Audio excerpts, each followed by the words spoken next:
when it comes to fighting against redistricting, this year, I was the one who led the charge in an effort to try to keep Greenville in one congressional district.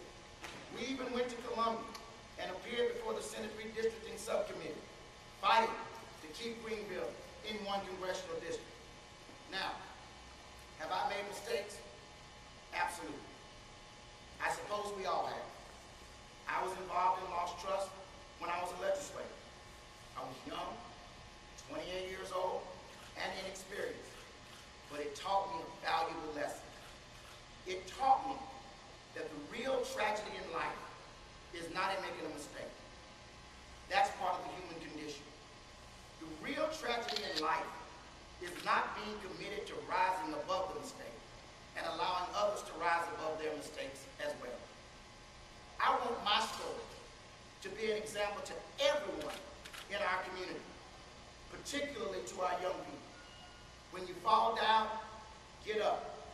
Don't let anybody hold you down, and return to the path of duty, and let God continue to use you for the purpose which He created you. I believe that this is the greatest tribute that one can give to the promise of God's divine will at work. And that's why I'm committed this day to returning to Columbia and continuing the work that we started many years ago. My parents used to tell me when I was young, as long as you're digging and scratching, we'll dig and scratch with you. You quit, we quit.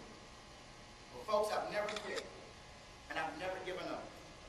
Even in those quiet midnights, when I've been discouraged, all alone, and drowning in my own tears, I would quietly hear a voice from the words of the psalmist saying, I had fainted unless I believed to see the goodness of the Lord in the land of the living. So how do we get there? How do we all rise above our current circumstance and be better?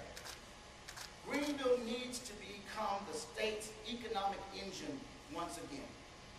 Our development teams such as GADC, the Chamber of Commerce, and the Upstate Alliance are doing a fine job in learning some companies here. But they need more support in Columbia.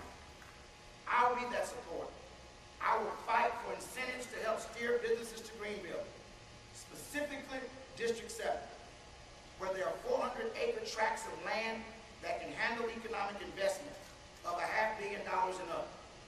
The land and space is here in this district to add jobs and businesses. Look at the large tracts of land. Look at the abandoned buildings. It is time to turn every blighted area of despair into a bright oasis of hope and opportunity. Folks, we can't continue to balance the budget on the backs of our children's education. We need to fully fund public education. That is the only way we can foster and grow the workers of tomorrow. Companies, when they look at South Carolina, want a place where they can find a strong, steady, and educated labor pool. We need 21st century education in order to train our students for 21st century jobs. Let's keep our best and brightest in South Carolina and attract other areas best and brightest to help us grow. Greenville students among the elite in the state. Let's work together to make our students among the elite nationwide. What else can we do? What else can be done? And this is the final point that I want to make today. Annually, South Carolina runs a Medicaid deficit. This year, the deficit is $215 million. Currently, there are more than 1,000 children that are dying while waiting on a waiting list because the state doesn't fully fund Medicaid, not even at the federally mandated minimums as required by the Americans with Disabilities Act. That needs to stop, and it needs to stop now. I am determined to stop South Carolina from balancing its budget annually on the backs of education, on the backs of children, and on the backs of the poor. Now I know You didn't come here to hear me speak all day. And I appreciate that, and I respect your time, and I thank you for being here. But we need your support. We need your vote. We need for all of you to tell your friends, family members, your church members. We need you to volunteer. We would need you beyond that, though. This campaign, this race, this election is not about me. It is not about any person or personality. It is about the people. It is about all the people, moving us from where we are to where we need to be for a brighter future. Yes, this is about making Greenville better. We have reached a point where getting by is no longer good enough. Now is the time to begin building for a better tomorrow. God bless you. God bless America, and God bless the great state of South Carolina as we look forward to working with you in the weeks and months to come.